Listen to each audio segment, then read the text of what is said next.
of deceit. Telling the truth is a revolutionary act. It's the David Knight Show.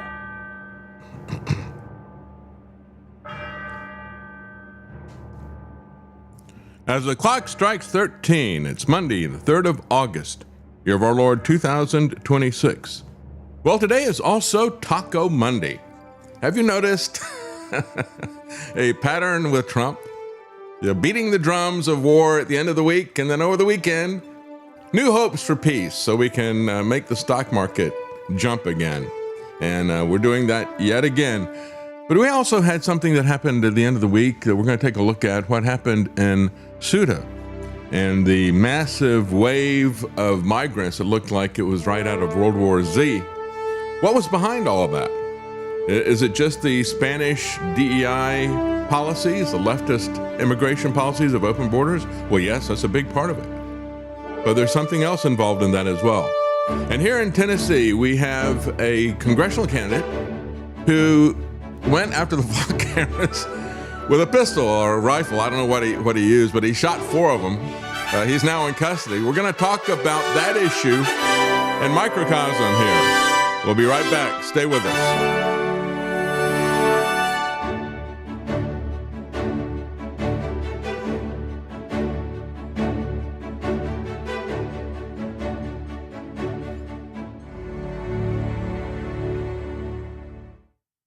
It was an astounding scene over the weekend as you saw these pictures of massive waves of people running and flooding in to Ceuta, which is an enclave of Spain. There's several of them on the northern part of Morocco.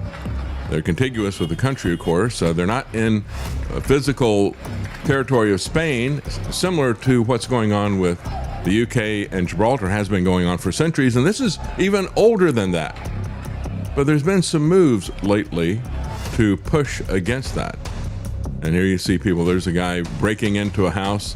They're defecating out in the open. They don't have anywhere to eat. They're robbing, they're looting, they're raping. That's one of the most amazing stories. We'll talk about that as well. You had 60,000 people pour into a town. The population was 80,000. Nearly doubled overnight. There's no way that is supportable. What is the role of the Moroccan government in this? What is the role of the United States government and the Israeli government in all of this?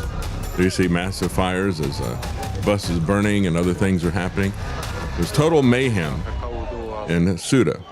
And again, when we go back and look at this, just understand the geography and the geopolitics of this. The fact that for the longest time, going back to the 1700s, I've got the exact date, we'll get into it here. You had a treaty between Spain and Britain, and that gave them Gibraltar, and that has been there since the 1700s. But going back earlier to the 1600s, Spain has had control of these various cities on the northern coast of Morocco, and so they've been enclaves under the control of the Spanish government. Now, there's been a lot of back and forth about that lately, especially pushed by the Israelis. You have Bibi's son. I also wanted to call him Jair because his name is Yair Netanyahu. I don't know what his name is right now because Netanyahu's son has changed his name officially because he's not going to the war. He's going to let other people fight that for him. Just like the Israelis are going to let us fight the war for them, he's going to let other Israelis even fight the war for him in various places. But nevertheless, he put out a thing trolling Spain and said, oh, okay, so you want to criticize us for our colonization? Well, take a look at this, and maybe the Arabs should take these areas away from Spain because Spain had been very critical of what was happening in Palestine. So the Moroccan invasion of Ceuta wanes, but the enclave has been trashed. Residents are terrified. A lot of people have died. Dozens have died. The beaches are covered in trash, and there's a massive, when you take a look at this picture there is a massive number of people just sleeping out in the open on the streets. And the damage is cataclysmic. Video shows a trashed beach with boats of the invaders now headed for Spain. That's ultimately where they want to go. Video shows the invaders also vandalizing a cemetery. Think about that. Trucks were seen dumping off invaders as they crashed the border, suggesting a planned invasion by the Moroccan government to seize the territory from Spain. And we have statements and documents from the U.S. government, as well as from Israel, stating that that is their purpose. Spanish intelligence believes the invasion of Moroccan immigrants into this enclave of Ceuta is a false flag operation orchestrated by the Moroccan government on the orders of King Mohammed VI. Not only are there many pardoned criminals and prisoners among the 12,000 Moroccan nationals who have just arrived in the enclave, well, that was early on, got up to 60,000. There's 12,000 left behind now. But there are also reports of Moroccan army soldiers among them who were brought to the border by trucks and were guided by Moroccan police. This comes after a ruling by Spain's Supreme Court earlier this month, which says the migrants intercepted at sea while attempting to reach Ceuta, or another city, Melilla, I think this is how you pronounce it, an autonomous city in northern Morocco, cannot be immediately kicked out. So again, this is seized upon by the right, saying, well, this is simply an immigration thing. It certainly is an immigration issue. It certainly is a DEI issue, a leftist issue, a Supreme Court issue in Spain, saying you can't kick these people out. Same type of thing that they pulled here. People are saying, here's the logical conclusion of all this. And it is true. It is a weakness that was put in by the left. And it is a weakness, I think, also true, that's being exploited for geopolitical purposes. North African criminals attacking a car with a Ukrainian man and his wife. Another one shows a Moroccan thug attempting to smash the window of a bus because a woman driver refused his perverted sexual advances. Yet a third shows a man defecating on the street. And then, as I showed you, we got people breaking in, to businesses and so forth. Residents and business owners terrified to open the doors with the rush of migrants who arrived wearing nothing but swimwear, many of them, without a penny or a possession to their name. Just a massive mob. Businesses closed, shops shut, because if you open a business, it gets overrun.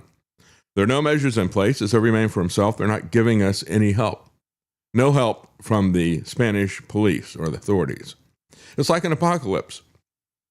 Waves of people everywhere. You can see as many people wandering around as you want, or maybe more than you want. Local authorities have, they said, no capacity to deal with the chaos. They're sleeping in the streets, washing themselves in public fountains, widespread looting. A video shows a woman crying, several of them crying, afraid for their lives and what might be ahead. As we remember the mass rape that occurred in Germany on New Year's Eve in 2015 and 16, where Arabs and North Africans sexually assaulted 1,200 women. "It's my city," a young woman cried. Another said, "I am surrounded." Italy has suspended its open borders agreement with Spain. That's part of the EU Schengen zone. And of course, when we look at this, it's also something that not just American anti-immigration or controlling of the borders, which I support controlling the borders. It's a question of how are you going to do it? That's very important. But it's also been picked up by Reform. Here is the Reform video capitalizing on this chaos, and everybody should pay attention to what is actually going to be happening. This has just happened more quickly than people usually see it happening. 60,000 migrants stormed the border. It was wake up.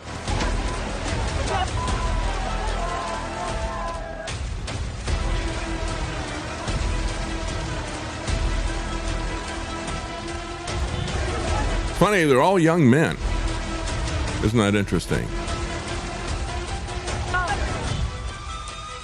Yeah, it's sure organic, isn't it? It kind of reminds me of the caravans that happened. Remember when those caravans happened? That was under Trump, wasn't it? His first term. When he first got in, immigration stopped very quickly because he talked very tough about what he's going to do. At that point in time, he was a paper tiger. People figured that out. And then you had all of these caravans that started coming in. And we reported, and many people have covered that these caravans are funded by NGOs. Soros and UN NGOs pushing that in. So there was a push behind it that happened with the caravans to exploit a problem that was domestic and political. The same thing, I think, is happening here. So the question is, who are these NGO-like forces? Well, we have met the enemy, and they is us. It's Republicans who are doing this now to Spain using Moroccans. In the same way that the liberal Democrats opened up the borders and they had NGOs funding massive caravans coming in under Trump, they learned a lesson. And so now they're doing it to other people, aren't they? And then you look at the tragedy of how people have been brainwashed. Here's a good example. This poor young girl here, look at this.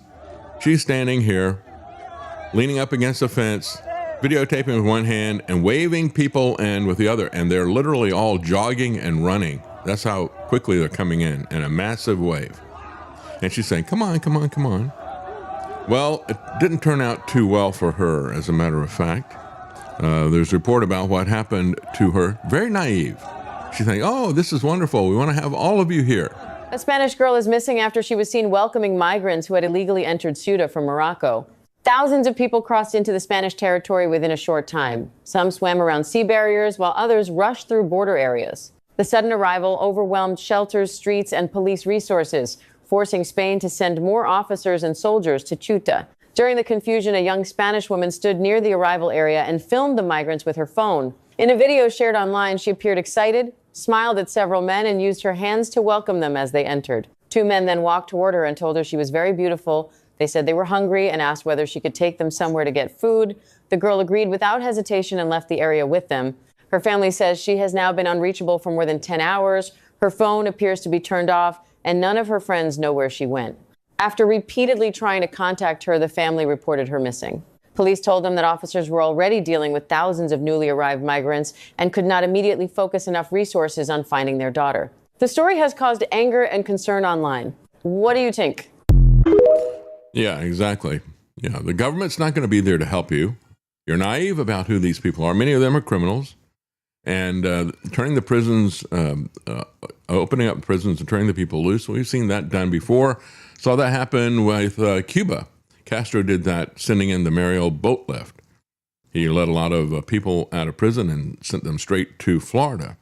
We shouldn't be naive about these type of things. And government has a duty to protect our life. That's what it's there for, right? We hold these truths to be self-evident, that we are endowed by our Creator with certain inalienable rights like life and liberty. And the government is created to protect those things, but the government's not doing it anywhere.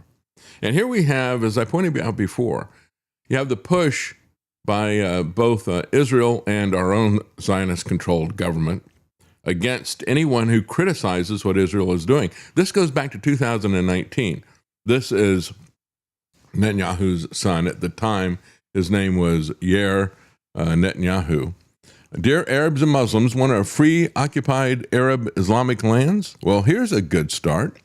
Instead of trying to take it back from us, what we stole from you 80 years ago, take it away, create a war somewhere where there's been peace for 400, 500 years, right? That's exactly what they're doing here. And that's the issue. That's the difference that people don't see.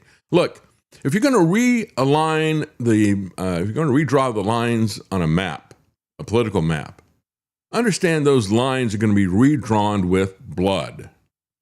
Leave things where they have been for centuries. That's the key issue.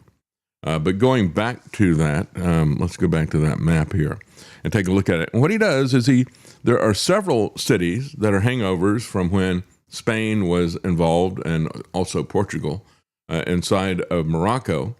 And as you can see there, if you're looking at the map, you see that Ceuta is south of, but just directly south of where Gibraltar is. And the two of those cities are really kind of like pincer control points of the Mediterranean.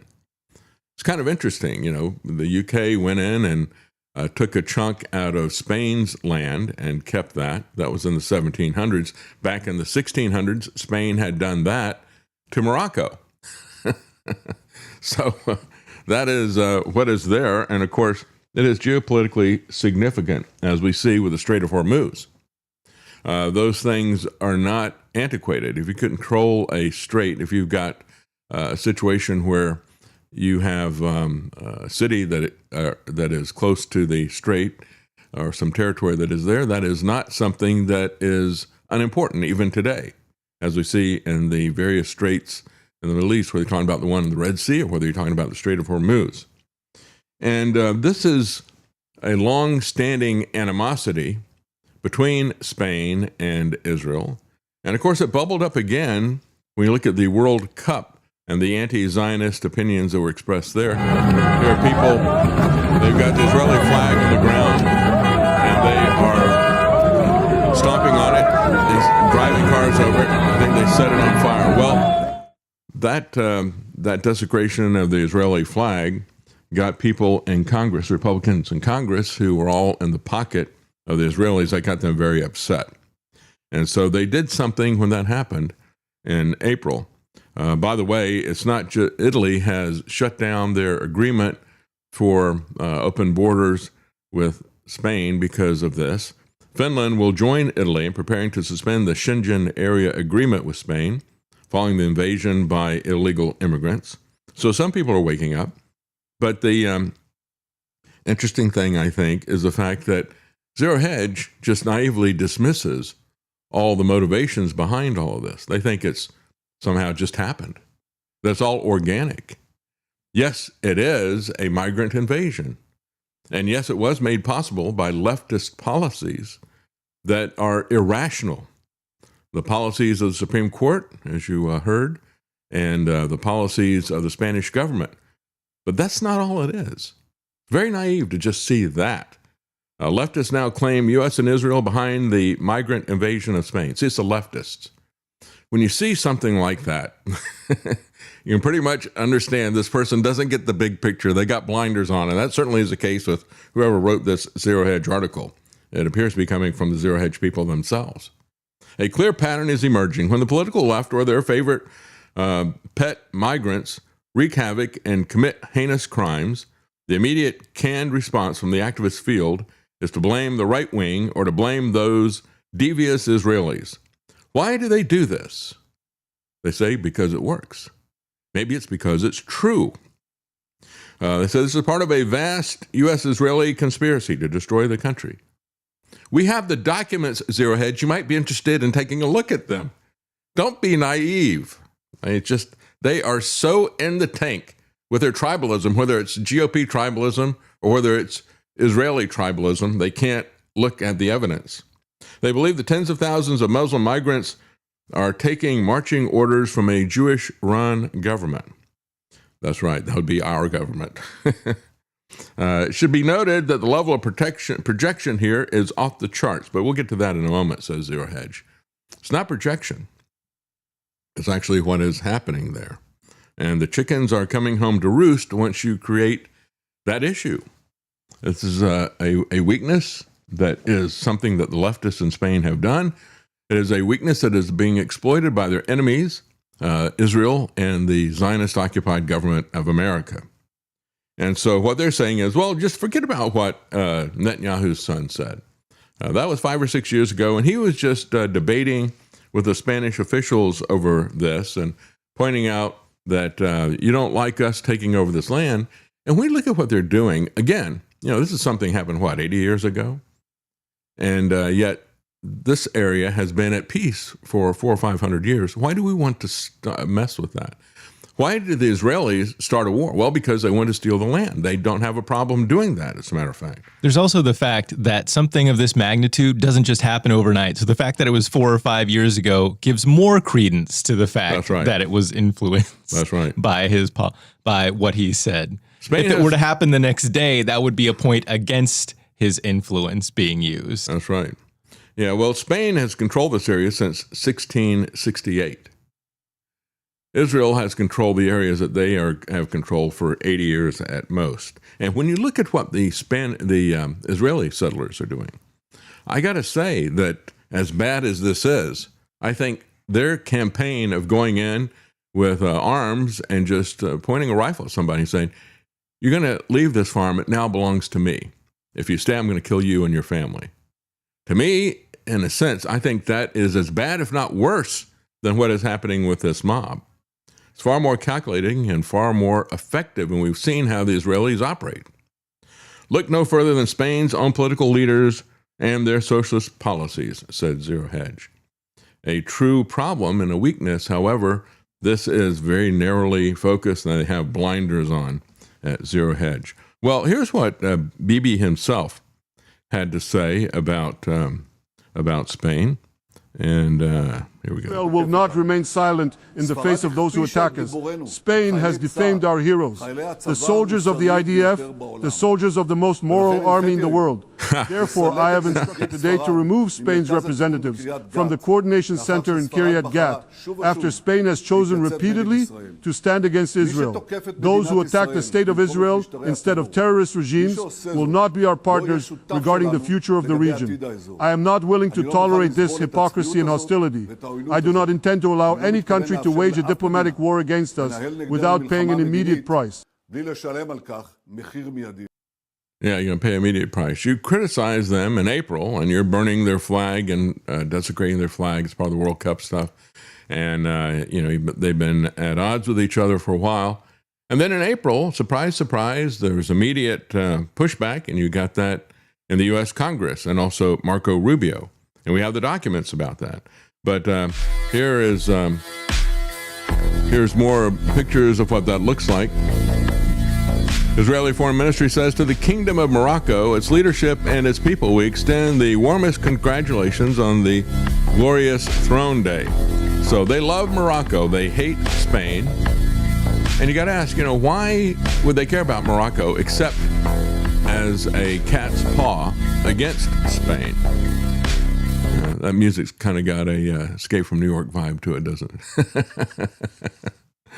And then there's Israel loves Morocco right here. Here is basically the same thing reproduced again. They put this out many times.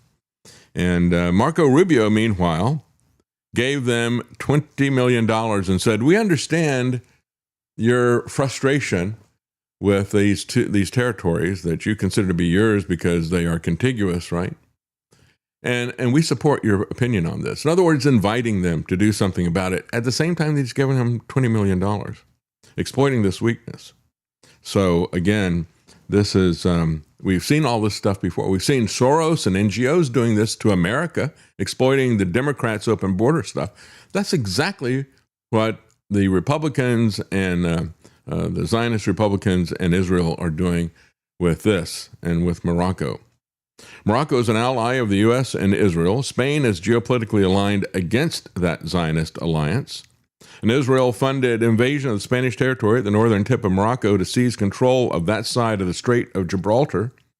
MAGA conservatives will continue to scapegoat rabid Islam and completely ignore rabid Zionism. Same thing. They're flip sides of the same coin, folks. They have the same tactics, the same terrorist tactics. So again, they're not blameless, but I think this is being exploited geopolitically. George Galloway says this is being treated as an immigration story, which in part it is. Yeah, both of these things can be true. And I think that, it's very shallow when you see the kinds of articles like they had at Zero Hedge. It's a very shallow interpretation of what's going on. And when you look at it, it is not simply immigration, it is also Israel as well. And this is from the Telegraph, who said, we've now spoken to several Moroccans who say that they were encouraged to cross into Ceuta by the Moroccan authorities. One guy, 26, said his group approached the border on Thursday. Police officers pointed them in the right direction. They just kept saying, go that way, go that way. And then another guy, 37, said that he had heard about the influx to Spain yesterday on social media. And as he neared the border, the Moroccan police officer said, come to Spain. We met Mr. Amadeo, that's the guy that they're talking, 37-year-old, as he was returning back across the border to Morocco. There was nothing to eat or drink, he said. There was no place to sleep. So he was going to go home. That's exactly right. As a matter of fact, Stealth Patriot, thank you for the tip. He points out, he says, Max Blumenthal reported there was another mass migration back to Morocco. Yeah, reported from the numbers, and again, what I've seen reported is that of the 60,000, 48,000 have gone back. So that means, about a fifth of them remain behind? So he says, that's what happens when they get no handouts from the invaded country. They got no jobs, no food, no place to stay, no place to sleep. That's what I've said all along. I said the appropriate approach to this is, if you got somebody who's a criminal, definitely don't do a catch and release. But that happens with domestic criminals as well. It doesn't just happen if a rapist comes across the border illegally. They catch and release. But for the ordinary people, if you don't give them welfare, and if you don't have that welfare magnet, they won't stay. They will self-deport. That's very important to understand. Now, the interesting thing is that we now see video of, and I don't have the clip in here, but there's a video of people who are trying to return, and they're being pelted with rocks by the Moroccan government. Go back. So don't tell me this isn't being pushed by the Moroccan government, and don't tell me it isn't being incentivized, even financially, as well as an agreement politically, by Rubio and by Israel and by the GOP. The Moroccan government used its own population in a hybrid warfare campaign against Spain during this mass invasion of the Spanish. I mean, just look at the times that Trump has gone off on Spain. He is so angry with them. And it's not just because they won't come to his aid that he desperately needs. Moroccan nationals attempting to return home being attacked and pelted with stones by the Moroccan border guards because they no longer want to remain in Spain and continue to put pressure on the Spanish government. So it was in April, when that flag was burned and other things were happening, that Marco Rubio, as well as the U.S. House of Representatives, made a lot of statements about the fact that these cities, these enclaves that are on the northern shore of Morocco, actually belong to Morocco. Here's the text from the U.S. Congressional report back in April. It said Ceuta and Melilla are located in Moroccan territory. No, that hasn't been Moroccan territory since the 1600s. So I say, when you look at this, these people are going through and they want to overturn the borders everywhere. I mean, we have situations where you got Native Americans. It was in Oklahoma. They did some judge or something said, well, we're going to just undo all these different deeds. People have been buying and selling homes and land and all this for centuries now. We're just going to say none of that applies anymore. We're going to give it back to the tribes. You can't do that kind of thing. If you do that, that's going to create all kinds of unrest, eventually wars and things like that. The U.S. Congress said Ceuta and Melilla are located in Moroccan territory and remain the subject of Morocco's longstanding claim. Just take a look at the Falkland Islands, for example, right?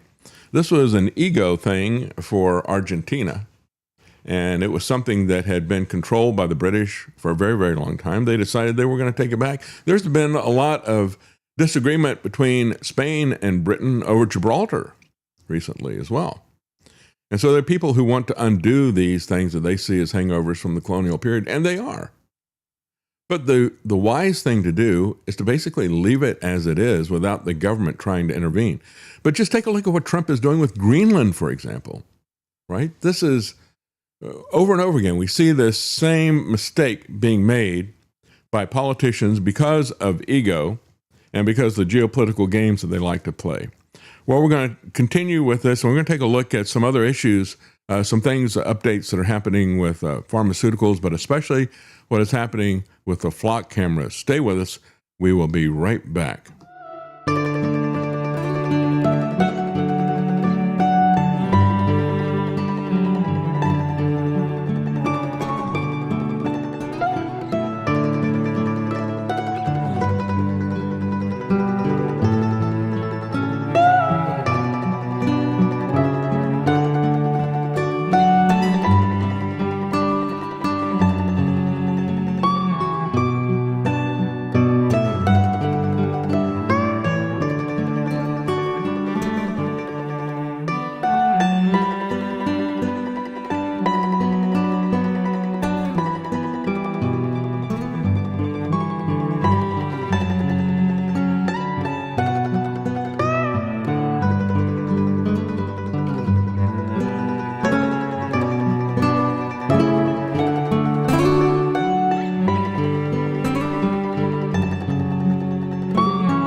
You're listening to The David Knight Show. Hello, it's me, Volodymyr Zelensky. I'm so tired of wearing these same t-shirts everywhere for years. You'd think with all the billions I've skimmed off America, I could dress better. And I could, if only David Knight would send me one of his beautiful gray MacGuffin hoodies or a new black t-shirt with the MacGuffin logo in blue. But he told me to get lost. Maybe one of you American suckers can buy me some at thedavidknightshow.com. You should be able to buy me several hundred. Those amazing sand-colored microphone hoodies are so beautiful. I'd wear something other than green military cosplay to my various galas and social events. If you want to save on shipping, just put it in the next package of bombs and missiles coming from the USA.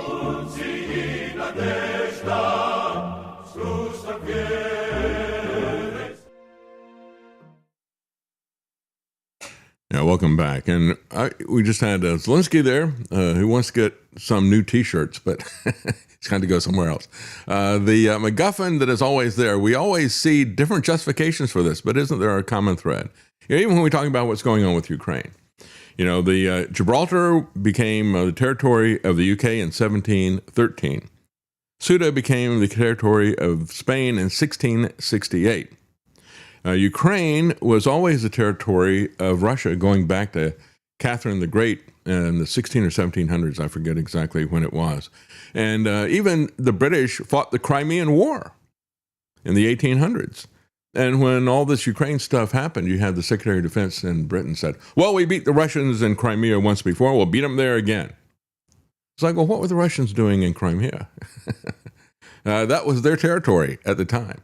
And that was their territory until the Soviet Union collapsed in the 1990s. And then Ukraine got its independence. Within about 15 years, NATO, which said it was not going to act in aggression towards Russia, did that very thing.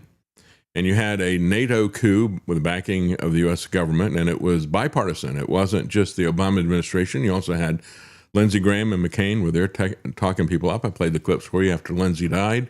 He was saying, well, next year we're going to go to Russia. Next year we're going to go after Putin. And that was in 2016. Russia did not invade for another, 6 years or so. And so this is, constantly changing. This is what creates these kinds of wars. And now it's to the extent that, when you look at Ukraine, well, certainly if they want to be independent, let them be independent from Russia. I don't have a problem with that. But when you got a government that declares its independence and has its right of self-government, whether you're talking about Ukraine or the United States, and then they turn around and tell other areas that they cannot have that same right, there's something wrong with that, right? That is the hallmark of a tyrant. That's what Lincoln did. This country was founded on the right of self-government. He denied that to others. And of course, the same thing happened in Ukraine. When the Russian and speaking in Russian ethnic areas of Crimea wanted to say, all right, well, you got your independence. We want to go with Russia. They said no. And there was a civil war in Ukraine where they were shelling civilians for 8 years before Russia invaded. Now you have a situation where even in the Ukrainian areas, they have massive protests against Zelensky. They're sick of his wars. And there is a common thread when you look at what is happening with Ukraine and with Israel. There is a common thread of the Ashkenazi Jews that are in control, most of them from Ukraine. It is Netanyahu's family that is from Ukraine. This is their values. This is what they do. Nathan Bedford Forrest, 1865, says back in 2015, 17, 18, it always was Israel behind the invasion into Europe in these boat flotillas landing on the beaches of Spain. IDF nurses were on the beaches giving aid packages to the invaders back in 2015 through 18. It always was Israel behind the invasion into Europe and these boat flotillas landing on the beaches of Spain. And so, yeah, that is, I agree, that is what we have seen over and over again. We've seen the DEI stuff being pushed in through leftist Jews in the U.S. as well. They're the ones who are pushing that through with the institutions. There is a common thread with this. Of course, the right wing, the revisionist and the more radical Zionists that are there want to just take everything by force. They don't want to try to do it through the institutions. That is the Bolshevik plan of the leftists. More than 50,000 Moroccans into these small towns, actually 60,000, as critics blame the U.S. and Israel for pushing the invasion. And again, I read you from what the House Appropriations Committee said. Actually, I read you what Rubio said. House Appropriations Committee said the same thing in April. They said that as they were burning Netanyahu in effigy, they claimed that Ceuta belongs to Morocco as well. And so we've seen this from both Rubio and the House Republicans. And so this is the common thread that we see here. But again, it's just like we saw with Soros and the NGOs pushing the caravans in under Trump. They learned the lesson well, to exploit the policies that are in place.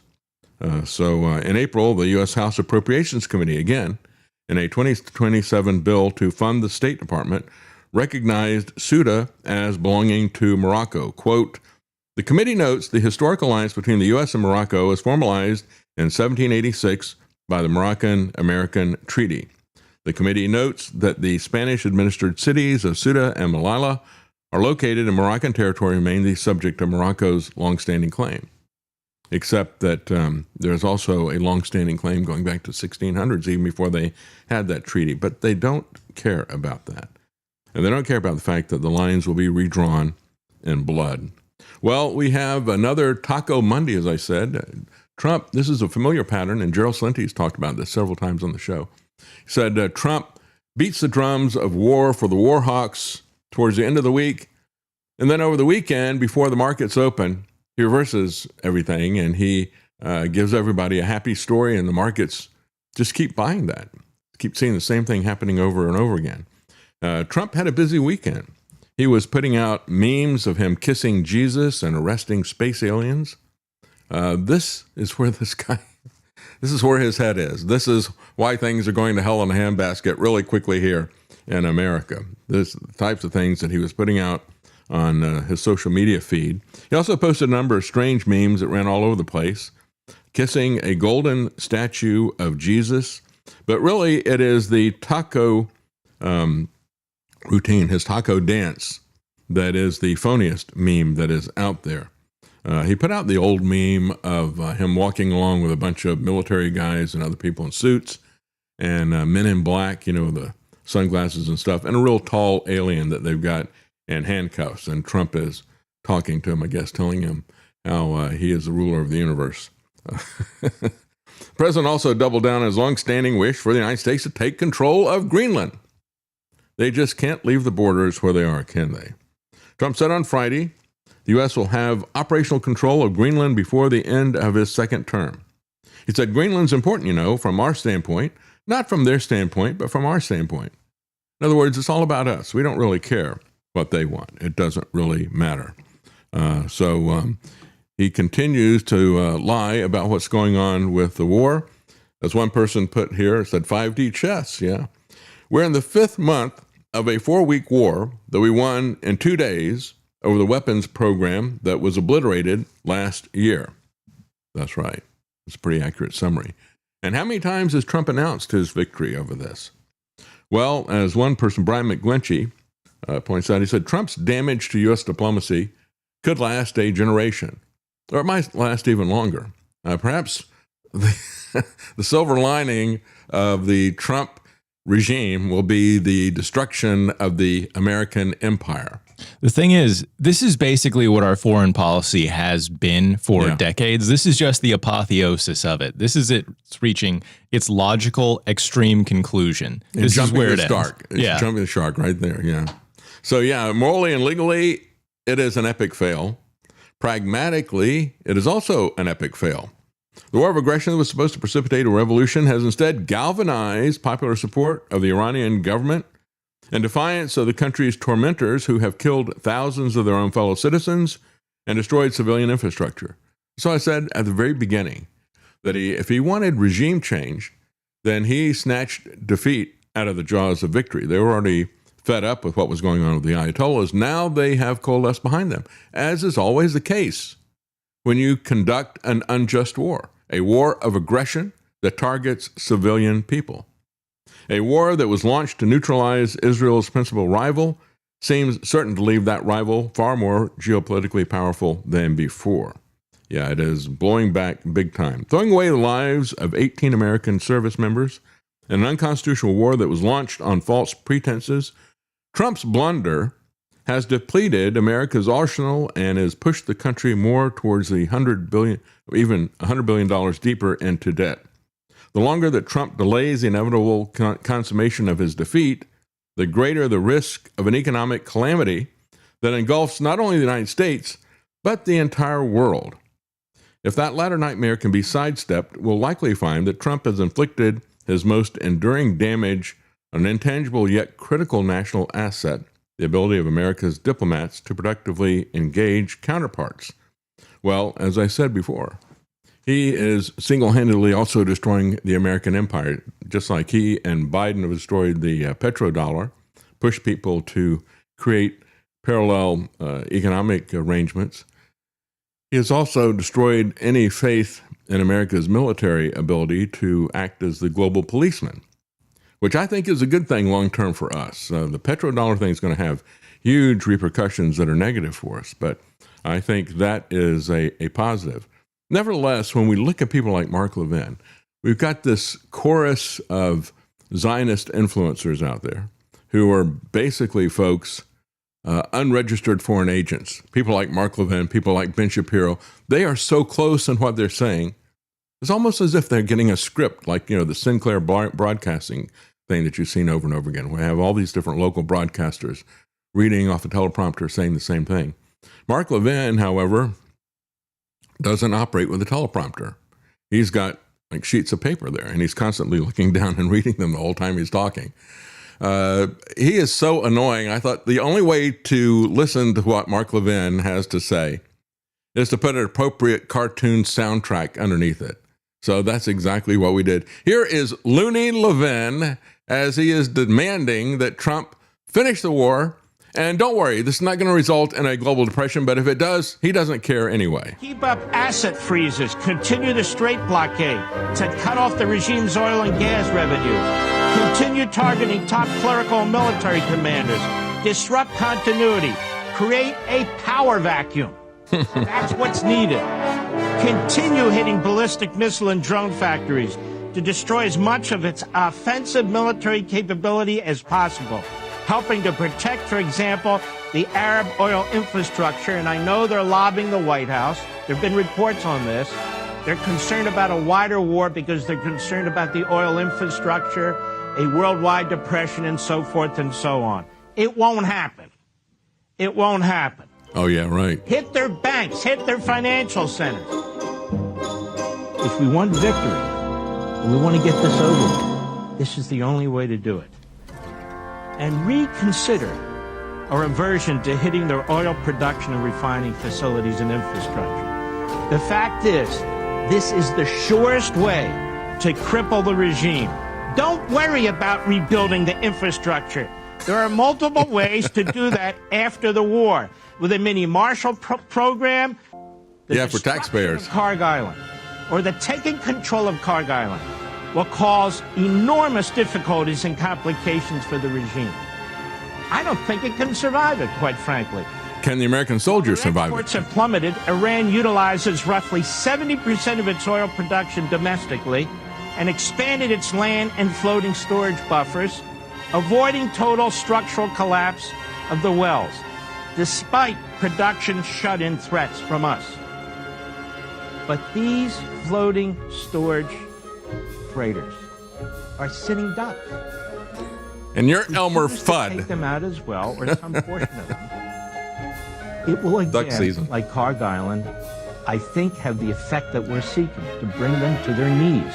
It will certainly put the regime's leaders and their forces in the IRGC on defense. They won't be able to pay them. They won't be able to pay the regular army. They won't. Where are we going to get the money? Police. They're already having difficulty. It's sitting there for us to attack. Ain't no man be pandy. Now all of you skunks clear out of here. I'll fight them to the last American. Die for Israel. I can't convey my contempt for that man strongly enough. He is loony, and he is a cartoon villain. Truly is. He doesn't care about American blood. He says, oh, they're not going to be able to pay their military. They're not going to be able to pay this. How are we going to do that? We're $40 trillion in debt, and we're giving billions of dollars to Israel. We're merging with Israel. I am sick of people like Mark Levin, Ben Shapiro, and these Zionist Republicans who've been bought out, absolutely bought out. With none of President Trump's aims accomplished and the Strait of Hormuz closed, U.S. allies see dysfunction and vulnerability from this war. Everybody sees what is happening with this, but he's listening to people like Mark Levin. America's allies, President Trump's war in Iran, now in its 6th month, seems headed for a strategic defeat. The allies worry that he has displayed a vulnerability that Russia and China will welcome. Of course he has. Trump's goals remain unmet, and the U.S. military is running short on key armaments that it needs for global reach. It's gotten so bad that you got a U.S. military official saying, I don't know how we're going to protect Israel. We're going to have to choose between protecting Israel and America. I wonder which one they will choose. I mean, I'm not being sarcastic. That is an open question. Maybe it's not an open question. I think it's Israel first. When will people catch on to this taco dance, this taco recipe that Trump is doing? Every week, right? First, it begins at the beginning of the week. Oh, yeah, we won the war. Then by the end of the week, I'm going to reduce them to rubble. And then over the weekend, oh, we got a peace deal coming just to pump the markets back up again. Always raging threats at the end of the week for the Zionist talks, and then happy talk of peace for the Wall Street dupes that are out there. And they utilize that. And they use that to manipulate the market for their own purposes as well. So at the end of the week, America was telling its citizens to get out of 10 countries as the war's biggest bombardment was just hours away. State Department was doing that. How many times are they going to cry wolf with this stuff? And you even had people, it's put out by Mario Nawfal, and he says, well, Trump said it was going to be sometime in August, and Monday is going to be August, so his window is in the next 12 to 24 hours. Didn't happen, did it? Just a lot of tough talk, a lot of blustering. U.S. embassies from Riyadh to Kuwait City posted the same alert within hours. Be ready to leave. Expect airspace closures, and in Jerusalem, know where your bomb shelter is. Inside Iran, reports describe bases, ports, and even police stations taking defensive measures. This is the power that this idiot, this corrupt criminal, this mafia figure, this is the kind of influence that he has to create mass panic globally. And he can bring us into a global depression and a global war. It's sad that one person has that much power. That is a failure that's been a long time coming. There should never be that much power in the presidency because you might wind up getting somebody like Donald Trump. So CENTCOM has drafted 2 weeks of massive bombings against Iran, but one retired military colonel, Colonel Larry Wilkerson, who taught at the Naval and Marine Corps war colleges, says, well, here's one number that tells you that that's not true. Not a single American aircraft carrier has come within 1,000 miles of Iran's coast. One carrier is 24 hours away. 2 carriers are 72 hours, and on and on. And so the reality is, you got to ask yourself, these, the epitome of power in the last wars, in World War II, the aircraft carriers. Again, when you look at how everything has changed, the aircraft carriers and the tanks are not the center of power that they used to be. And they're now very vulnerable to the new weapons that are out there. That's one of the reasons why they are so far away, not within 1,000 miles of there, because they don't want to get one of them sunk.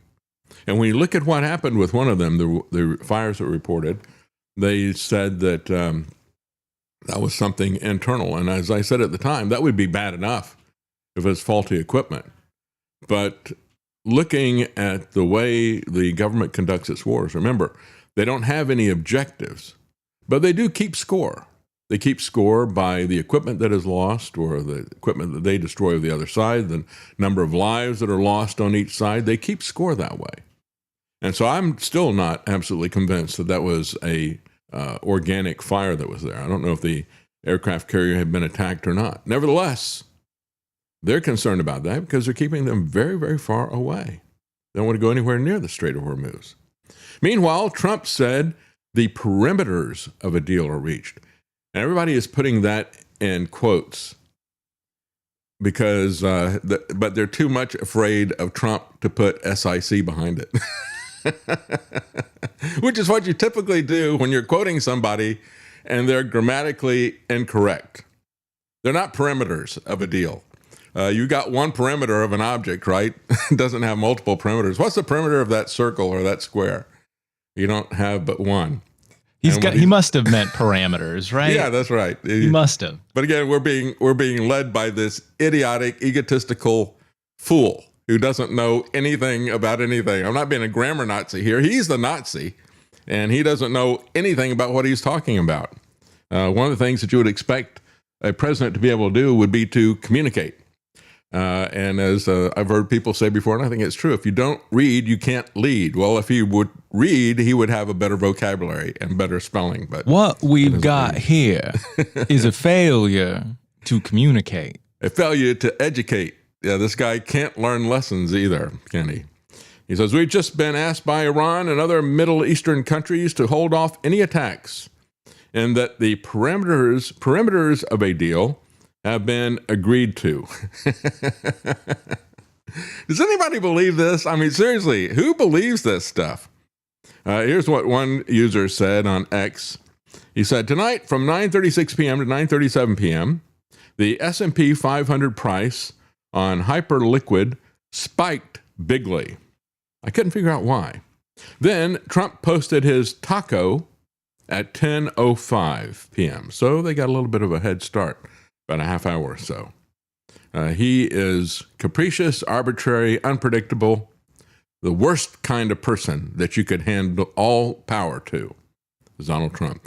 Trump cancels Iran attack after the perimeters of a deal are reached, supposedly. Hormuz is going to open, he said. The nuclear threat will be ended. He can't say there's going to be regime change anymore. Nobody believes that. Does anybody believe these other things either?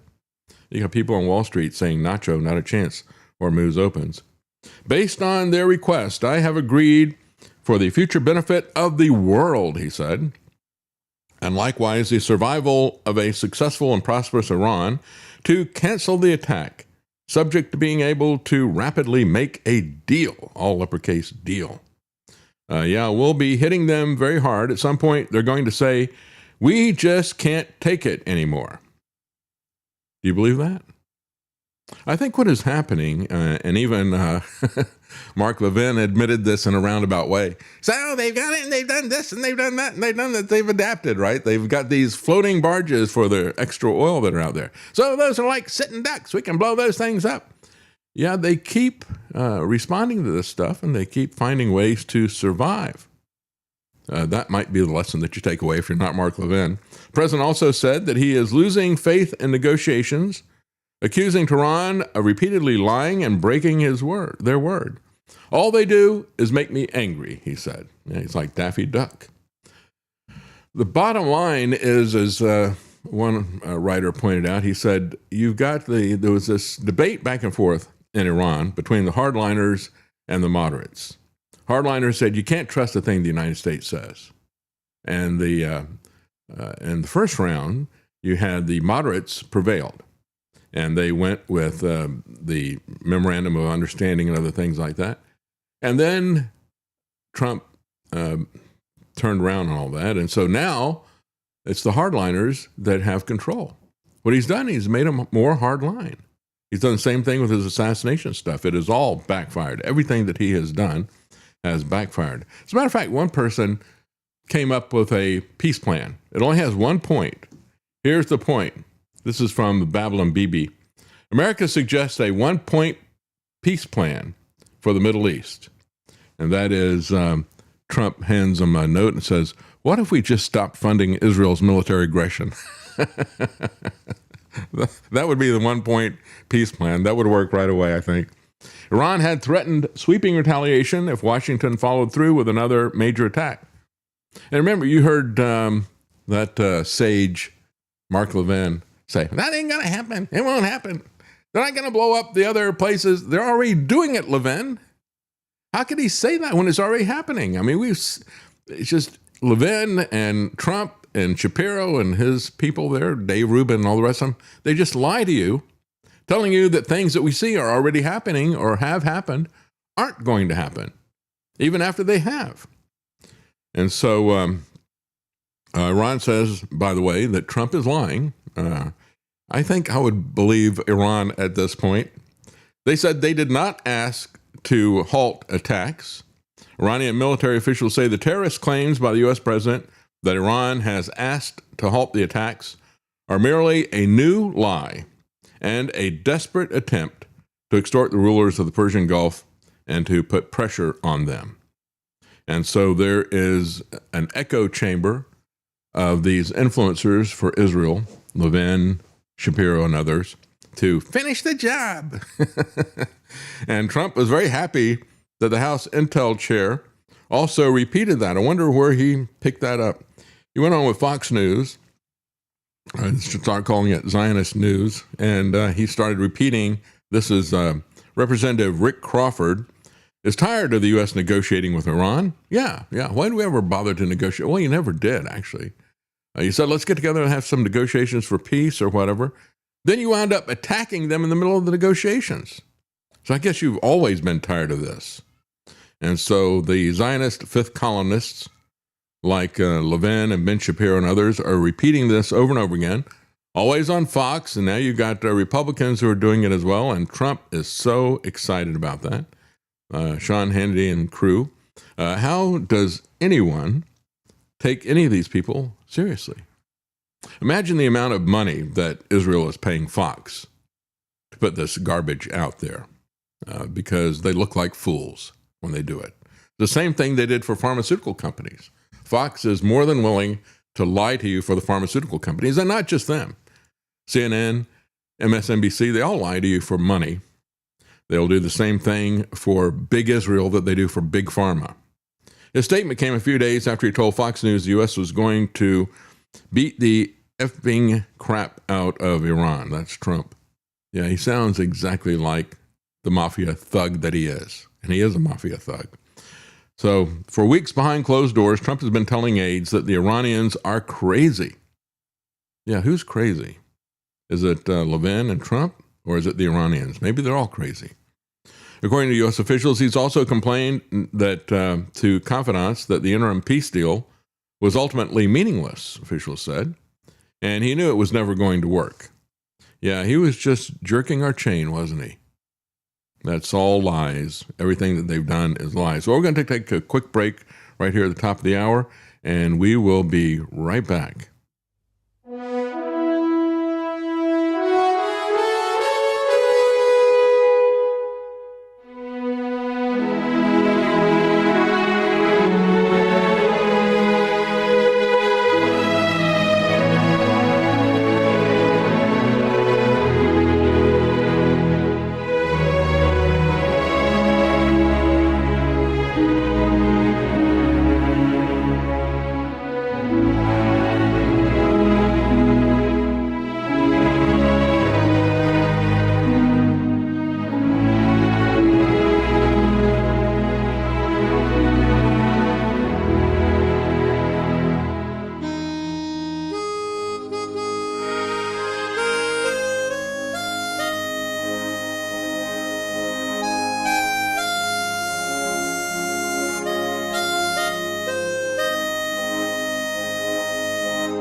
Welcome back. Yes, as I said before, a U.S. general has warned the Pentagon that he lacks sufficient forces to protect Israel. Oh, no.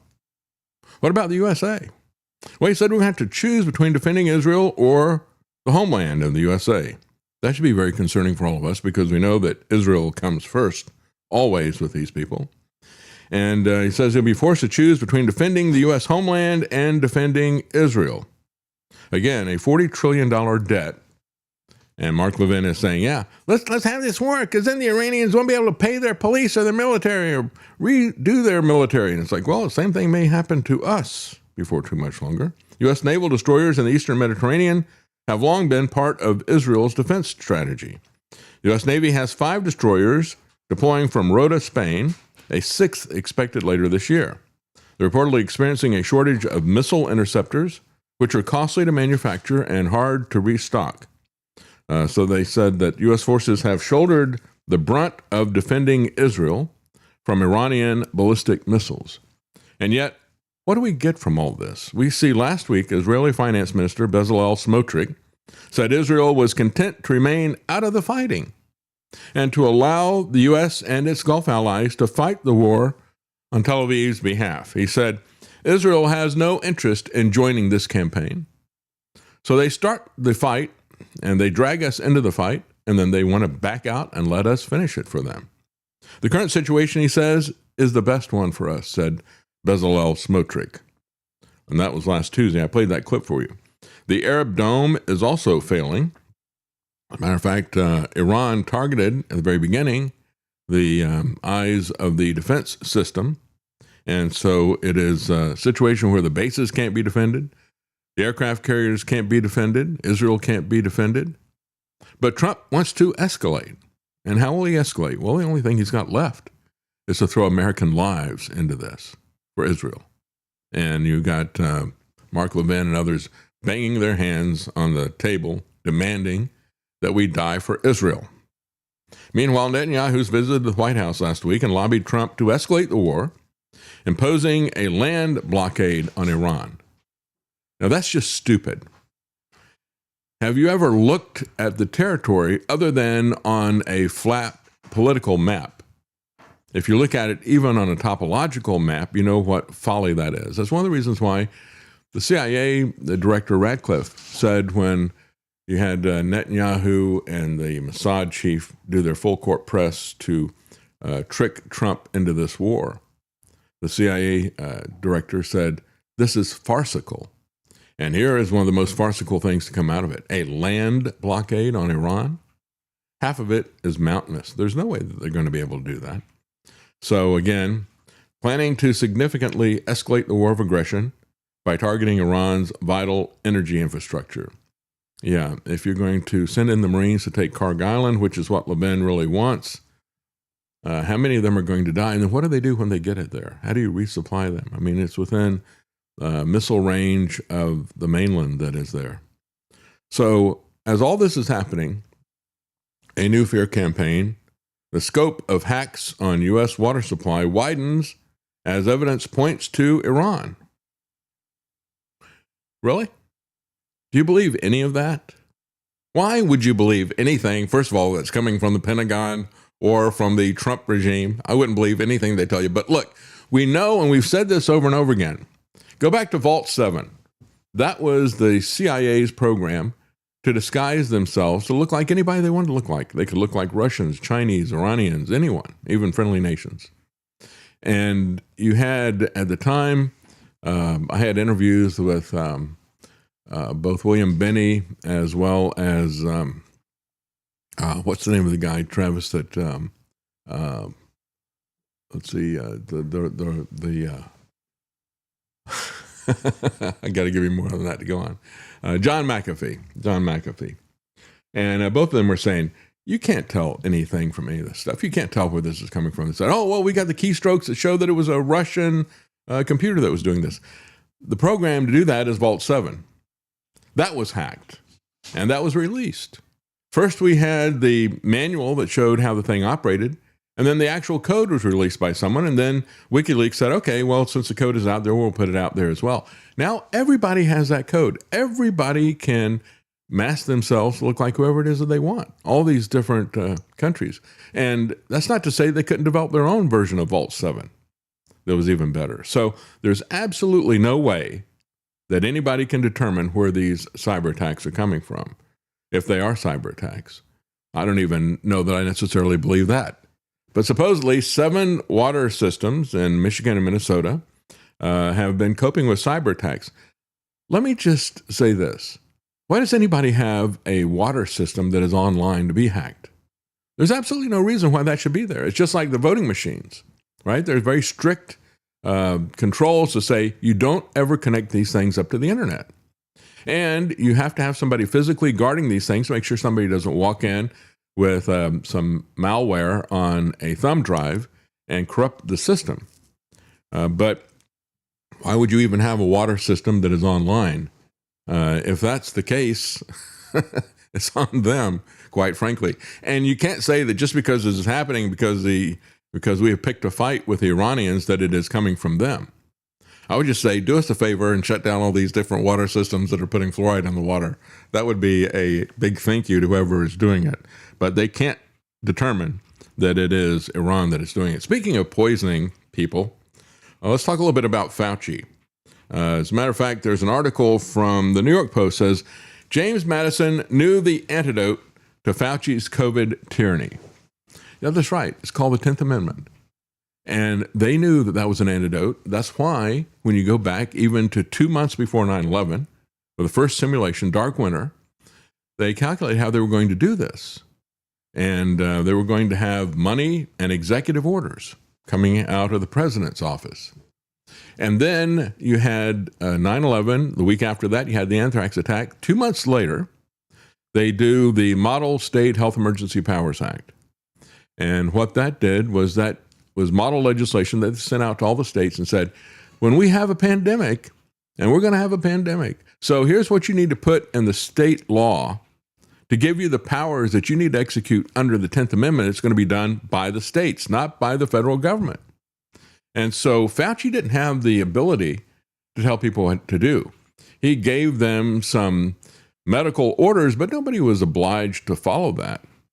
And some of the states started pulling back from that after a few months of insanity. Florida was one of them.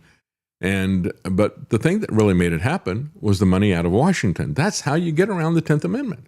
That's how both parties have been getting around the 10th Amendment for the longest time. You want to dictate education to somebody? Well, you create a Department of Education with lots of grants and money, and you reward or punish them financially based on whether or not they follow your orders. And that's exactly what this was all about. Meanwhile, you have Peter Hotez, who was the second most visible doctor, quote unquote doctor, throughout all the pandemic. In 2021, here he is in 2021 calling for censorship and mandates. He wanted task forces to combat anti-vax information. And he said it was coming out of Russia. No, I don't have any connection with Russia at all. I have connections with the data and with common sense. We've done everything we can to encourage people to get vaccinated in terms of pro-vaccine messaging. I think the next, and this is why we have to have mandates. I think it was the right move not to push too hard on this, at least in the beginning. But as we run out of options, this may be the only one left.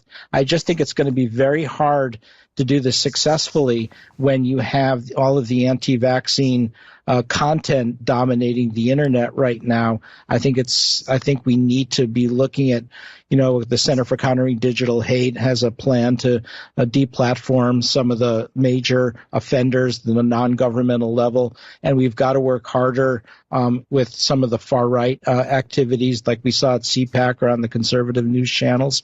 And we have to work harder with the Russian government. Now, the U.S. and British intelligence reports that the Russian government is piling on anti-vaccine content as a wedge issue to divide our country. And what I've called Russia. When it's the Democrats, it's Russia. When it's the Republicans, it's China.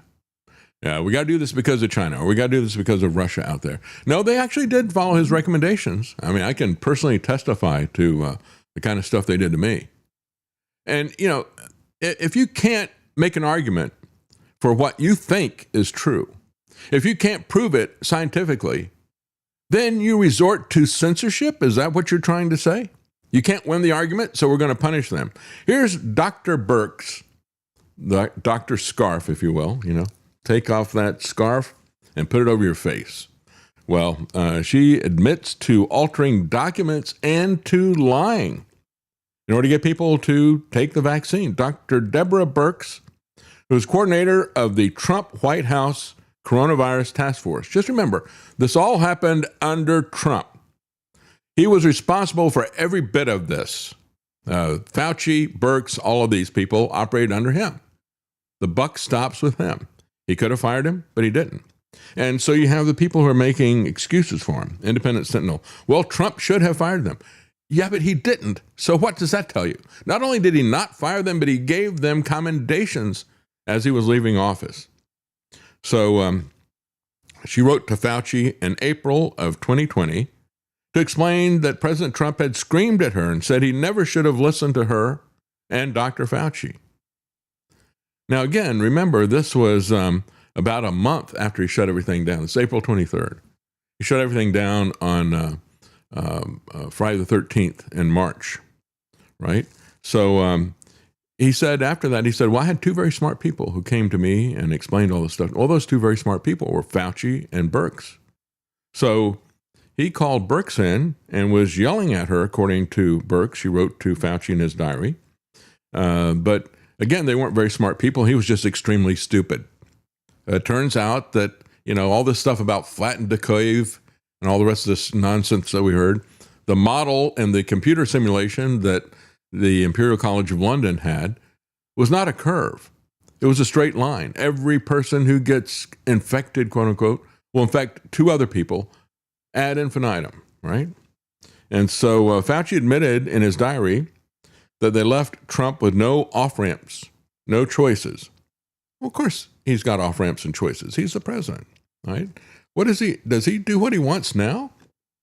Did he do what he wanted then? Of course he does. They told him he had to flatten the curve, and they kept hearing from Democrats that he isn't a doctor and he has to follow the science, and on and on and on. Well, see, this is the kind of character that he is right now. And right now, he's got to listen to Mark Levin, and he's got to listen to Bibi Netanyahu, just like he had to listen to Fauci and Birx with the pandemic. So again, you got to take the doctor's orders. Well, I got to say, I've learned a long time ago not to take orders from doctors. I'll listen to their advice, but I don't take orders. Birx admitted that she altered the documents to show that vaccines would protect against infection. She lied about it because she said they hoped that it would protect Americans. She was asked in June of 2022 by Jim Jordan. He said, when the government told us that the vaccinated could not transmit it, was that a lie or was that a guess?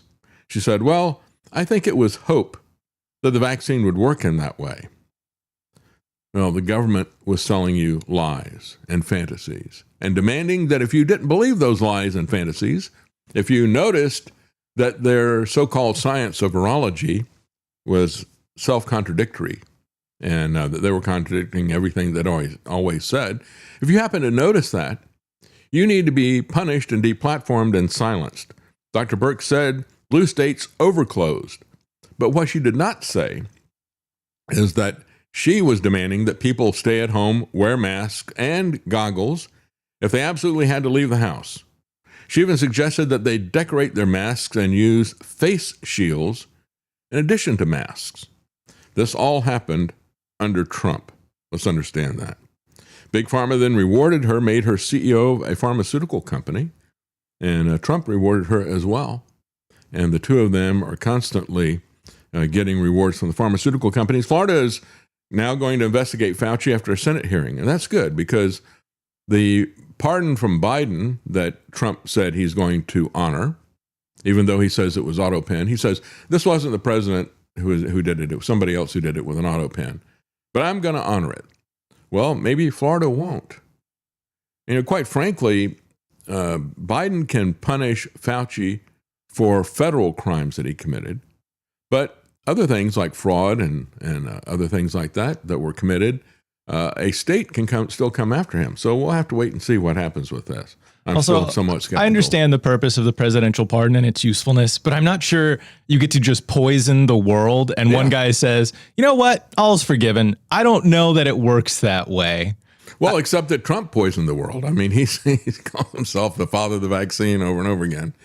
But just to give you an understanding of how much power the pharmaceutical companies have, here is Pfizer freezing air traffic control funds for Poland and Romania, because they've got a contract that these countries had signed up to buy a certain number of vaccines. When they realized that they were not working and they were poison, they didn't want to buy the rest of them. And so now Pfizer has taken them to a European court, and the court said, yeah, you got to honor that contract with Pfizer. You got to pay them $1.5 billion in one country and the other one $640 million, and plus interest and fees for the vaccine doses that the countries were obligated to buy under a 2021 contract signed between the European Commission and others. And if you go back, and I think it was Ursula von der Leyen who had these questionable negotiations with Albert Bourla and others, and you had some members of the European Parliament demanding to see this contract. Remember when they got it? And there was about a dozen of them who held a press conference. They said, so they fought us on this, and then they gave us the contract. They hold it up and go through one page after the other, holding up one page after the other, and it was all blacked out. Not allowed to see anything in terms of these secretive negotiations between Ursula von der Leyen and Pfizer. Why is that? I mean, you can't argue national security. They've created these national security states and say, well, it's secret. You can't say it'll take down our defenses if you see it. There's nothing about national security in any of that. There's absolutely no justification for that. And yet there was no reckoning for any of that. Nobody was punished for any of that. And I remember when you go back and you look at how they blackmailed countries over and over again. It was not just the air traffic control, which is now they're going to take funds away from them. If they don't pay up, they're going to stop all the air traffic control. Well, they were doing that back in 2020. They were threatening everybody. That was the power that Pfizer and the pharmaceutical industry had. They said, we're going to shut down all travel into or out of your country if you don't vaccinate. That's why they had all these countries clamoring to try to figure out how they're going to get their vaccines. And of course, in Israel, you had Netanyahu made a deal with them and said, yeah, we want to be able to travel in and out of Israel. So what we'll do is we promise, give it to us first, and I'll give you all the information. We'll use our population as lab rats. Since you didn't test this stuff, we'll be your test bed. We'll tell you all the things that happen, and we'll give you that information. Just put us at the front of the line. And then in Latin America, you had three countries. I think it was Argentina, Brazil. Can't remember what the third one was. 2 out of the 3 signed the contract that had onerous terms in it. The third one blew the whistle on it. And they went to Stat News, which is a pharmaceutical publication. And they said, look at this. They are demanding that they be held harmless, not just for the fact that this was a rushed experimental vaccine, but also held harmless if we find that they acted fraudulently or if they had glaring negligence in terms of manufacturing the vaccines. They still want to be held harmless. And not only that, but they want to have collateral that is outside of the country. They want to have us give them collateral in our foreign embassies and even in some of our military equipment. That's what Pfizer was demanding. I mean, they have the power that is greater than most nations have. That's what's really happening with the big pharmaceutical companies that are out there.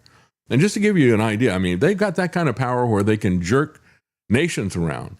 Look at what they did to a pediatrician who ran his own data. He kept seeing kids who were getting the vaccine, scheduled vaccines that Fauci put in. That was his other big crime, going back to 1986. And so he kept noticing this, a lot of sickness with kids after they were vaccinated. So he started keeping his own records, and he published them. Here's what happened to him. And over the next decade, as more and more patients chose not to vaccinate, I got to see the difference. But I wanted to see, could I prove it? So we got all the data from my practice. We looked at every baby born into my practice and published it in an international journal of public health. What we found, and that study was peer-reviewed, it was robust, we found massive increases. I mean, we're talking 400 to 500% more. Allergies, autoimmune conditions, neurodevelopmental issues, and then we had infections of all kinds. Massively increased in the vaccinated compared to the unvaccinated. What happened when I published that study? Within days of it being available online, I get a call from my attorney. Don't go see any patients, don't write any prescriptions, don't go into the office. Your license has been emergently suspended. You are a threat to public health. What's today? Today, it is the last time I will be doing clinical medicine in Oregon. A doctor actually cares about his patients. The heart of this place lives on. Isn't that amazing? That's the power they have. And of course, they can do that to people. It is a racketeering and influence corrupt organization. When you look at the medical institutions, the medical organizations, whether you're talking about especially the pediatricians, there is a case now that is unfolding. And this is a mother whose children were killed by the adverse effects of SIDS and so forth that happened. And she even took them to the hospital. First she said, no, their father has had a lot of adverse reactions to vaccines. I don't want to get him vaccinated. They pressured her. She caved into it. They immediately got sick. She took the kids to an emergency room, and they said vaccine injury. They wrote it down on the charts. And the kids subsequently died within a week of getting the vaccines. And so she filed a RICO lawsuit against the American Academy of Pediatricians and against the pharmaceutical companies. Then within a couple of days, you have the local law enforcement comes after her and charges her with murder. This is the kind of power they have. If you're a pediatrician, you keep meticulous records, peer-reviewed, and you show what happens to your patient population, vaccinated versus unvaccinated, they pull your license. If you're a parent, that they kill your children with these vaccines, and then you come after them with a lawsuit, they come after you and charge you with murder. And if you're a country, they tell you they're going to lock the entire country down and nobody will travel unless you pay them. And then if you don't fulfill the contract because you don't want this stuff anymore, they're going to shut down air traffic control and lock everybody in again. They have the capability to lock people down globally. It's amazing how much power there is in these pharmaceutical companies. Well, we're going to take a quick break here, but before we do, I want to just talk a little bit about credibility. And this is the issue here with Mitch McConnell, is credibility. Now, today is the deadline. If they don't have any proof of death, they don't have to give a proof of life, I guess.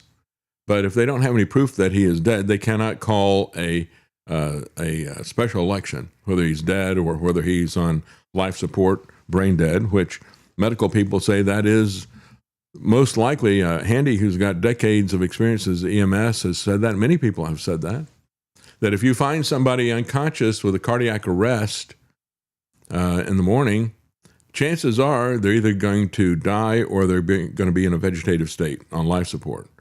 Question is, what is the situation with Mitch McConnell? Well, we're not allowed to know. We get statements from the Republicans that are ludicrous and not believable, and yet they've been able to hang on to the entire deadline. And so you have Joni Ernst, senator, says that Mitch McConnell has put out enough information about his health during his absence and doesn't need to release a video. And he doesn't need to talk to anybody either.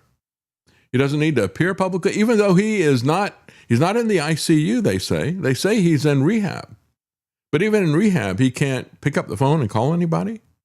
He can't do a video conference and do a FaceTime, show people that he's alive. No, they can't be bothered. Would you like to see Mitch McConnell put out a video to show his condition to the public? What do you think he needs to put out? More information? Joni Ernst. I had a letter the other day with the Senate's position, and I think that suffices. If the people of Kentucky want more, they'll ask him for more. Thank you. Well, they have asked for more. Votes coming up, as you may have. Here's Roger Marshall, another GOP senator. McConnell to put out some sort of video to show that he's, in stable condition and doing well. What do you think about that? Does he need to put out like a video statement or something publicly? Leader McConnell put out something to us just yesterday. Members of Congress, I respect his privacy. He's one of the toughest guys I've ever met. This guy's battled polio his whole life. I didn't even know he had the problem until I met him in person. But he'll be back. He's making progress. I understand. Yeah, right. Well, here is Capito, another U.S. GOP senator. She made the statement, and then when people ask follow-up questions, she runs away. Information that I have is that Senator McConnell is recovering and is healing and is in a rehabilitation hospital. That's what's been reported. I talked with somebody yesterday who visited him and said that he's clear-minded and he just needs to get stronger. Yo, who was that? I might wait until he asks, for visitors. I think, anybody who's been in the hospital or in a rehab facility being visited, I think is a pretty sensitive topic. So you were saying that you know someone who visited McConnell in the hospital. Could you reveal who visited him and what they thought about his condition? She starts walking fast. I just was going to ask you who the person you were saying visited McConnell in the hospital and said head down, clear-minded. Would you reveal who it was? Nothing says lying like that, does it? Take care. Obviously, the public. Yeah, that was Nicholas Balassi who cornered her and asked her, so you said that you just spoke to somebody who visited him. Who was that? Well, I'm not going to say anything about that, right? And what she did was she just read the press release from his staff. And by the way, what they're now saying is that he had a fall. That's not what was reported. They're changing everything about it. He was found unconscious. Now they're saying, well, he had a bad fall and now he's in rehab. Not at all the case, I don't think. It is amazing, isn't it? The lack of character and integrity, and it cuts across every issue. This isn't about whether Mitch McConnell is alive or dead as much as it is about the rigor mortis that is set in on the character of the GOP. It died a long time ago, folks, and it is stiff as it could be, as dead as it could be. Fake missing person posters, as we showed you last week, with Mitch McConnell's face on it, and described his appearance as turtle-like. Well, let me read some of these comments here before we take a break. Blue Max 55, Mr. Knight, do you know if the U.S. is still providing monetary support to keep the corrupt government of Ukraine afloat? Well, I believe they are. I think there's a lot of money that is still going there. Yeah, they allocated, I believe, what they're saying is $195 billion at the start, and so they've just been doling it out as time goes on. Yeah, they're going to keep that war going. Absolutely going to keep it going. Jerry Alatalo says, God only knows how many billions of insider trading profits have gone to the Epstein class due to Trump's endless Iran war, the back and forth. And of course, that's a big part of what's going on with Iran as well. I mean, not Iran, but Ukraine. Even Bill Gates had said before all this stuff happened, he said, it's the most corrupt country on earth. Absolutely true. And Audi, Modern Retro Radio, thank you very much for the tip. I really appreciate that. And by the way, let me thank everybody. We got our goal and we caught up just the last couple of days in terms of contributions. And so I want to thank everybody for that. I'll read the names tomorrow on that, but I want to thank all of you so much for your support. That's what keeps this program going. You are our producers. Audi, Modern Retro Radio, he says, check out my latest podcast on Everything is a Lie, Damn It. A great conversation with Yona Anawodi and Jason Barker of Knights of the Storm. Yeah, that'd be great. And you can find that at modernretroradio.com. We're going to take a quick break, folks, and we will be right back. Stay with us.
making sense common again. You're listening to The David Knight Show.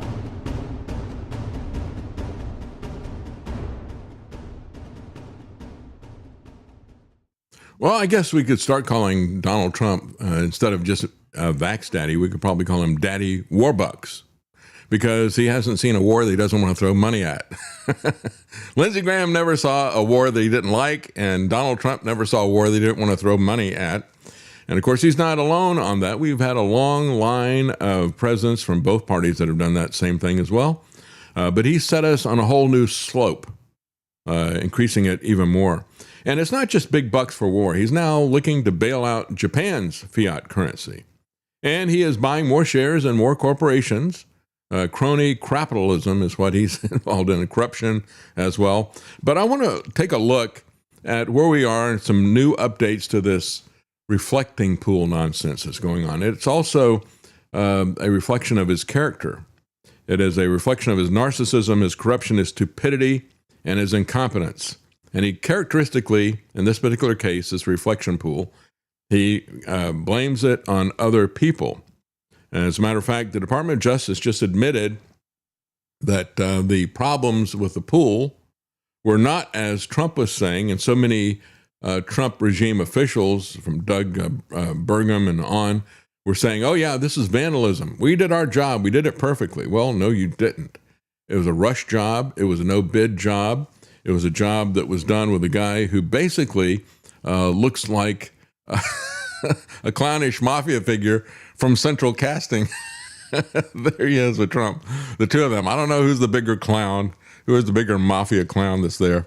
But they just announced that the Department of Justice is dropping the criminal case against a former Olympic canoeer, David Hearn. Remember, he showed up and he was curious because he could see stuff that was flapping in the water, and he reached down to touch it. But he said he didn't even bother. He didn't even touch it. He touched the water. And he said, before I knew it, I was under arrest. And they wanted to charge him with a felony charge. And then Trump went on a streak of blaming everybody except himself for the issues that were happening with the reflecting pond. By the way, the company that turned the thing green with algae was called Green Water. Who knew? But he put up posters. He's showing that our pool is bigger than skyscrapers, and he's got it. It's one thing to have a pool that is 2,000 feet long. It's another thing to build a skyscraper that is 2,000 feet high. But that's his mentality that he's putting out. Always will boast about something, even when it's not anything to boast about. And Jim Bavard was talking about, he said they dropped all charges for just touching the water, finally admitting that Trump's contractor screwed up.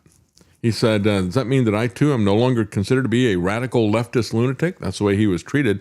I don't think they arrested him, but they acted that way when he just rode by there with his beat-up bicycle, he said. But he put up an article back in the end of June. He said, do I look like a radical left lunatic vandal? And yet that's the way I was treated. He said, I blundered on Sunday by failing to check the latest updated terrorist profile before visiting Washington, D.C. How was I to know that National Guard troops would be on the lookout for 60-ish bicyclists who are too damn curious about algae? I wanted to see the reflecting pool that Trump boasted was twice as long as the Empire State Building was high, except the pool is flat. Arriving at the pool, I was stunned to discover that it was almost as heavily militarized as the Strait of Hormuz. National Guard troops swarmed the scene. The heavy troop presence reminded me of what I saw on the streets of East Berlin in 1986. At the Lincoln Memorial, a team of 3 guardsmen walked close by me. One of them announced on his radio, 1-2, bravo, going back on patrol. He says, is this Baghdad 2003? What is this? And so he said, maybe it was a mistake for Trump to go with a company that only offered a 72-hour warranty for its repair work. And that's about how long it lasted before it started turning green. Truly is a joke. And yet the worst joke was what Trump did and what he had Jean Perot do, this Fox newscaster, who is now the special, I forget what her grand poobah title is there. But this article from CNN says this whole reflecting pool debacle takes a predictably scandalous turn. And I think we all saw this coming because we could see that there had been pictures of Trump taking an excursion with his car, driving down the middle of this thing. So everybody could see that. Nobody could see the 300-foot gash that he speculated was done with a box cutter somehow. Even with all the people guarding it, he claimed that that was what was happening. Every bit of it was fabulous lies. I mean, just like George Santos out of Long Island. He might be the next Republican nominee. Who knows? If they can go for these kind of lies, maybe they'll put him in as a presidential candidate. The Department of Justice moved to drop a case in typical Friday news dump fashion.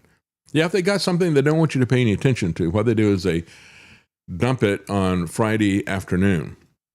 And then typically people aren't paying much attention, kind of buries it on the back page, so to speak. And that's exactly what they did.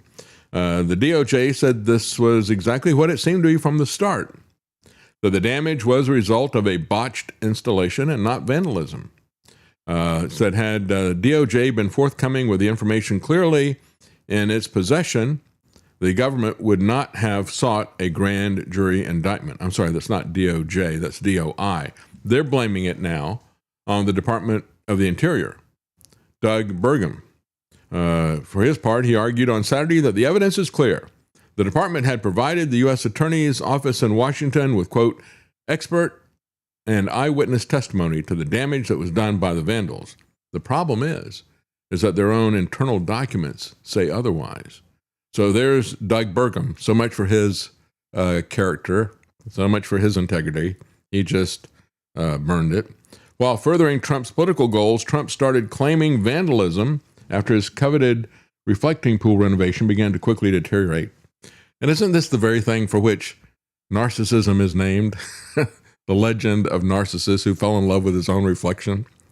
This thing truly has been a reflection of Trump, and it is an ugly reflection. Because Trump then doubled down after Jean Perot said, we're not going to proceed with this because there's evidence that there was faulty work done, and the Department of the Interior knows that. And if they had given us those documents from the beginning, we would have never started this. Well, Trump comes out and says, well, I disagree 100% with Jeanine Pirro, the U.S. Attorney for the District of Columbia, on the reflecting pool. I don't know what she was thinking. To me, it was a pure case of vandalism that included the grass, which had a big 8647 emblazoned in giant letters on it, and other elements of the surrounding area. There may have been some contractor difficulty, but the major damage was caused by vandals, he said. Well, again, it's all pure speculation. No evidence, no facts to back it up. That is very consistent, at least, with what Trump typically does. There is no evidence or facts to back it up. Remember how in the situations where we had the people that were killed in Minneapolis by ICE, he immediately jumps out and goes, he and Kristi Noem go out with a make up details. Kristi Noem saying, yeah, the ICE agents were stuck in the snow and they tried to ram them with a car, so they defended themselves. And it's like, you haven't even bothered to look at the videos that are everywhere, that have been seen by millions of people? You're just going to make something up and say that we all need to believe it because you said it? Well, Trump did the same thing. And when he was being interviewed by some New York Times reporters in the Oval Office, they called him on that. And he said, well, go get the tape and we'll show you. They did, and they showed him that what he was saying was an absolute lie, and he didn't say anything about it. He just changed the subject, started talking about something else. Trump claimed that there was a 300-foot slit in the pool. However, when a reporter suggested that it was odd that someone could vandalize the pool in such a way, given the National Guard and police had been all over the mall, he assured them that there was proof. You had reporters from several different news organizations go out there. They could not see it. They asked the people who were guarding it. They said, where is the 300-foot gash? And they said, well, we don't know where it is. He says, I can't help it if somebody goes in with a knife and starts hacking it up. And we have pictures of it, which he never showed. And again, the people who were there had no idea where what he was talking about had taken place. Nobody could see it. It didn't exist. The pictures never arrived. The fact that the Department of Justice didn't even accuse this guy of using a sharp object, as a matter of fact. So Trump went on to claim that these people who had embarrassed him, he was embarrassed about this, so he projects it onto other people. calls them thugs, sick people who want to destroy our country, radical left scum that hate our country, country-hating sleazebags. And supposedly the slit in the pool gradually grew from 300 feet to 300 yards. Maybe it was on the perimeter, huh? Hearn was eventually indicted July the 2nd. The only felony vandalism was upgraded from a misdemeanor when the government claimed that it caused at least $1,000 in damage. The government also dropped at least 2 of the other 3 misdemeanor charges that it brought against other people. Trump was out there demanding that people go to jail for 10 years for his imagined vandalism. Perot decided to hold a press conference when asked by a reporter whether the pool was probably damaged before the Hearn incident. She said, oh, no, he damaged it. And they asked, well, but do you believe that it had already been damaged before? Well, he damaged the pool, she said. Before he even touched it, he damaged the pool. She was adamant about it. And then you had Jesse Waters telling her, he said, a lot of people, when it first happened with the pool, didn't believe the president that it was vandalism. Perot scoffed and said, well, when these anarchists come, and we have witnesses, they're like, oh, we didn't do anything. She said, and she added that the vandals act like they have the right to destroy a monument. Well, no, you don't, said Jeanine Perot emphatically. A few days later, Burgum talked about the situation on Sunday shows. When he was on CNN, he said, it didn't peel off. There was vandalism. There were box cutters. Yeah, just continuing to lie. And you're 100% sure that that's what happened with the liner was vandalism? You can prove it? Asked Dana Bash. Oh, yes, absolutely, Dana, said Burgum. He went on, he says, I'm not sure why you and others in the media think that you want to keep trying to question whether or not this is an industrial liner. Well, the reality is that the Justice Department now says that Burgum's Department of the Interior was already in possession of information saying that that is exactly what happened.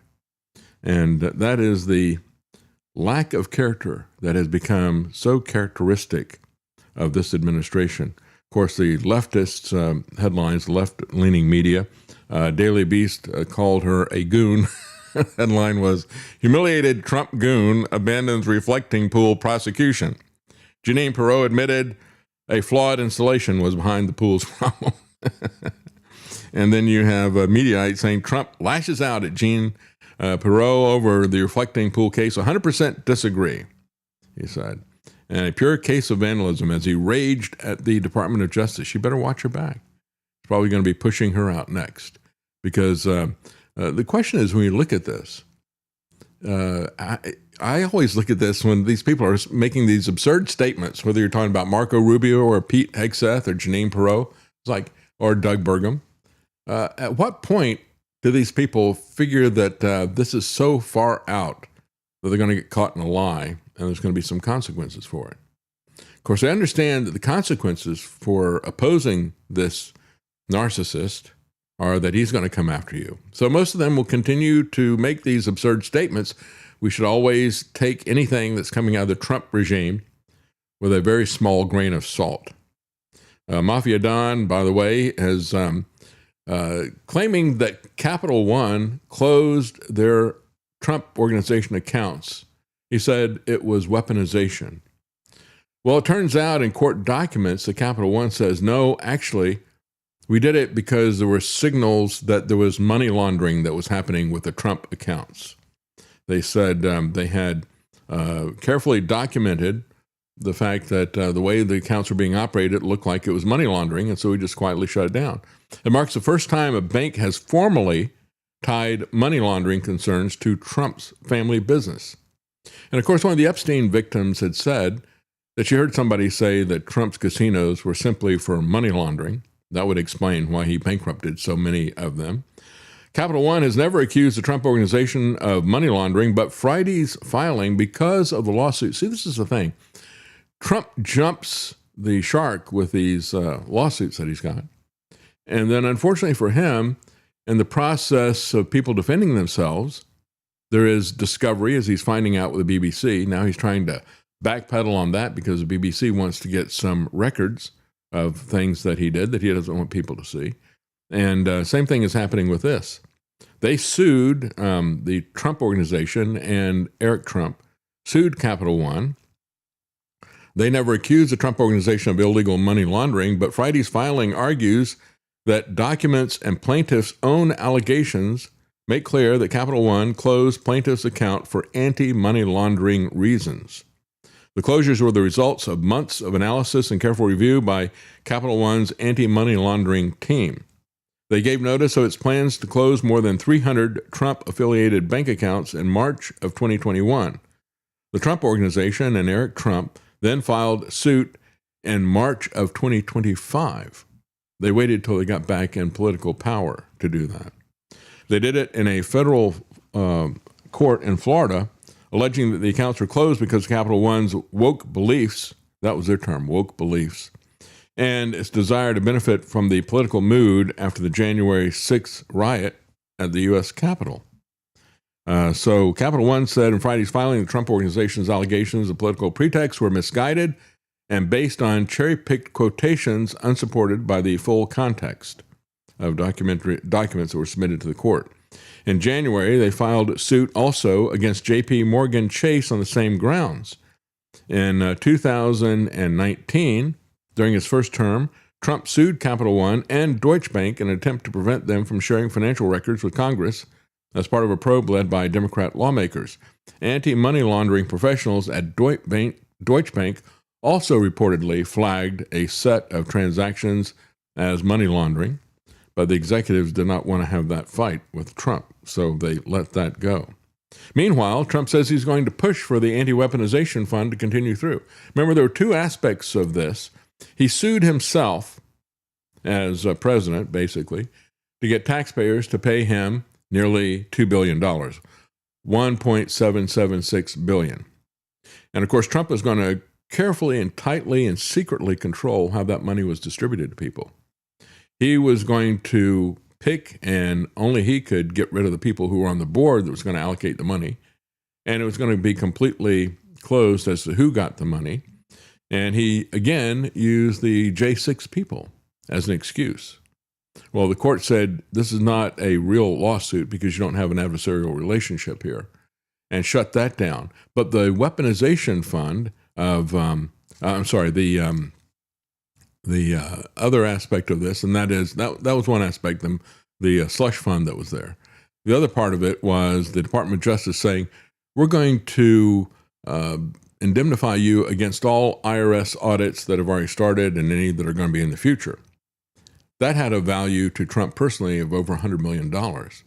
So not only is it money laundering, but it is also income tax issues. And so Todd Blanche is going to stop that. And so he ran into problems and confirmation. He got a couple of Republican senators, Tom Tillis and John Cornyn. John Cornyn lost his bid for re-election because of Trump. Tom Tillis has said, I've had it with all this garbage and I'm leaving. He's not running again. And so they are also not willing to toe the line on Trump. So they want they want Trump to make it clear that they're going to stop this weaponization fund. Trump responded, however, by saying, if you block Blanche for this, I will do the weaponization fund. I will go ahead and do this. So again, he's going to pay himself a couple of $1 billion out of taxpayers' pockets. He's going to use these people that have already been abused. He's going to use them yet again to line his pockets as he did the first time around. He said, I think there are people who are treated horribly, horribly abused. I'd like to see them compensated for their pain. They lost their families. They committed suicide, some of them. He continued, he said, people that were very successful, they wanted to go to a rally or an event and ended up spending the rest of their lives in horror. Well, I actually agree with that. And I warned people about that. That's how I got fired from InfoWars. I started telling people, I said, you look at the Stop the Steal garbage. You look at Steve Pachinik's The Sting that was being sold by Alex Jones at InfoWars. I said, this is absolutely a lie. It's it's just a word salad of buzzwords in terms of the Sting, right? We got quantum watermark ballots are already out there, and we got 20,000 National Guard already arresting people. I want to thank the media for not telling anybody about any of that. Yeah, because it's not real. And then Alex continued to do fundraising for Stop the Steal. I told people, I said, this is simply a grift. And you better be careful, because if you go on January the 6th, it's going to be an entrapment. They're going to entrap you. And it's exactly what happened. I got fired 4 days after I called it a grift live on air at InfoWars. And I kept telling people that. I started this program right after that. And the morning of January the 6th, I said, well, here we are. We had an election for 2 senators in Georgia on that Tuesday. January the 6th was a Wednesday. I said, so there was an election yesterday on the senators. They didn't do anything to correct. They're concerned about how the elections are being run, whether or not they're honest. They didn't do anything to correct anything for the election for Senate. And so they obviously don't really believe their own lies about this stuff. And I said, and don't go today because you're going to get entrapped. Just a couple of hours later than that, after that, I started getting all these messages from people saying, well, what you said was going to happen is happening right now. It was Trump who did that. Trump who made over $200 million picking the pockets of his supporters and putting them in jeopardy. Now he's going to set up an anti-weaponization fund, and he's going to give the money to himself. You don't know who he's going to give it to. Well, I can tell you based on his past experience, he's going to be taking it. So he's still pushing the idea of this anti-money laundering, anti-weaponization. No, he's not he's pro-money laundering. And he's actually pro-weaponization. He's done a lot of that himself as well.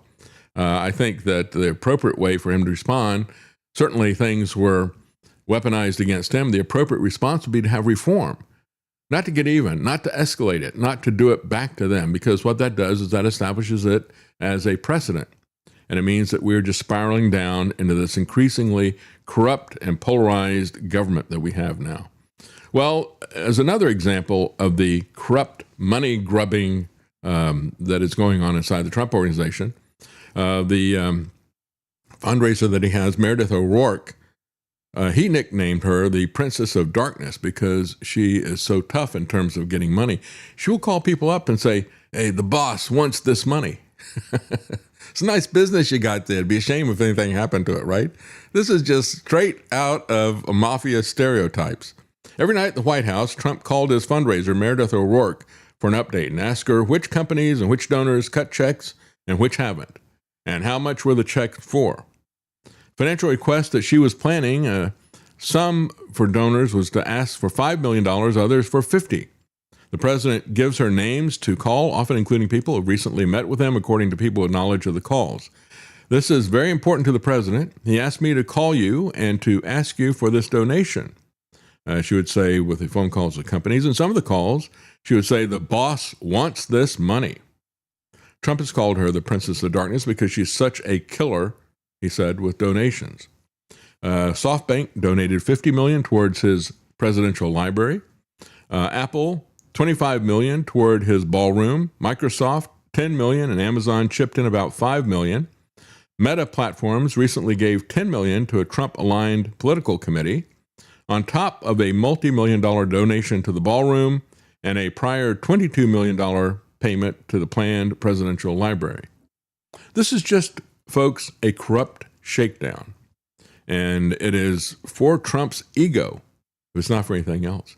And there was an interesting thing. I thought I'll just do this real quickly because I want to get, well, I don't know if I'll have time to get to the Fox stuff today. I'll get to that tomorrow because it's really key, especially because in Tennessee, we have a primary that is coming up in a week from tomorrow. So tomorrow we're going to talk about the what is happening here locally in terms of the flock cameras. I mentioned one of the congressional candidates who's an independent shot 4 cameras with a gun.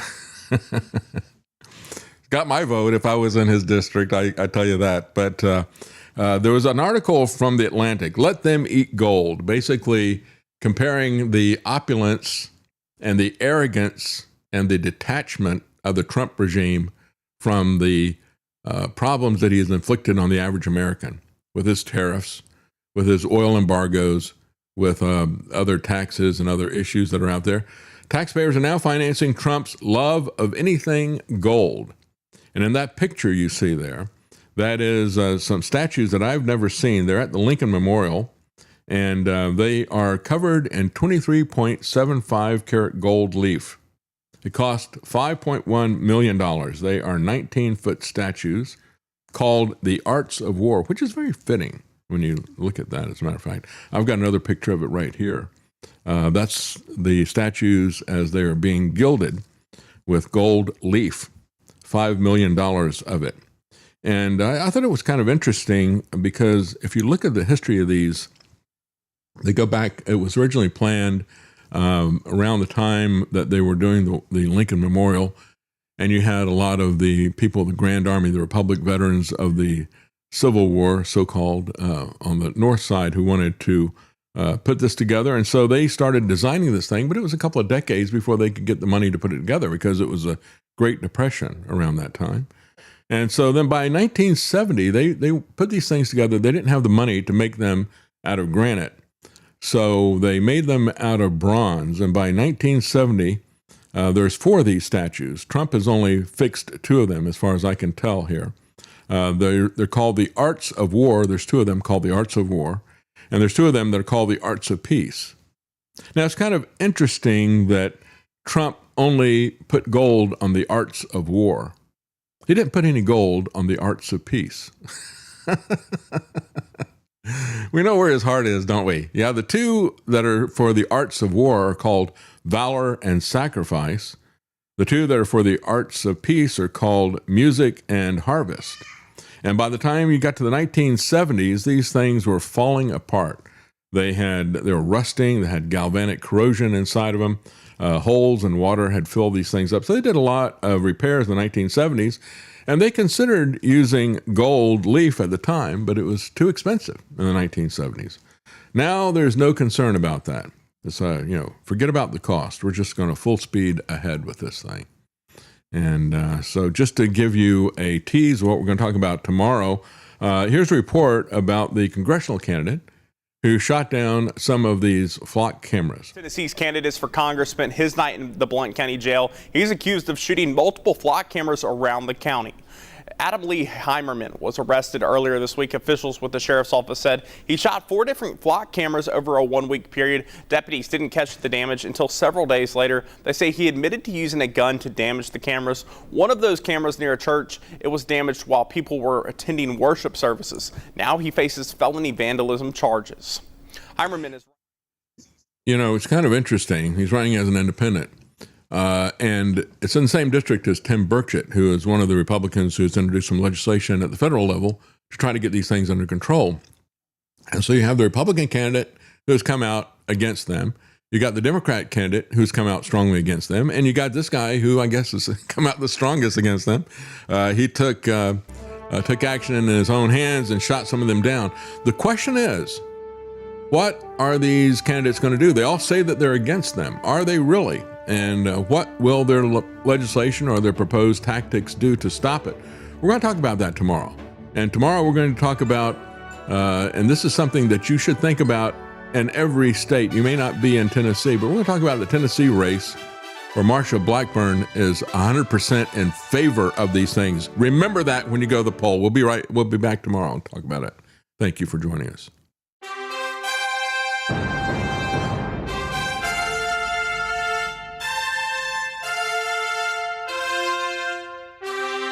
The common man. They created Common Core to dumb down our children. They created Common Pass to track and control us. Their Commons Project to make sure the commoners own nothing. And the communist future. They see the common man as simple, unsophisticated, ordinary. But each of us has worth and dignity, created in the image of God. That is what we have in common. That is what they want to take away. Their most powerful weapons are isolation, deception, intimidation. They desire to know everything about us while they hide everything from us. It's time to turn that around and expose what they want to hide. Please share the information and links you'll find at thedavidknightshow.com. Thank you for listening. Thank you for sharing.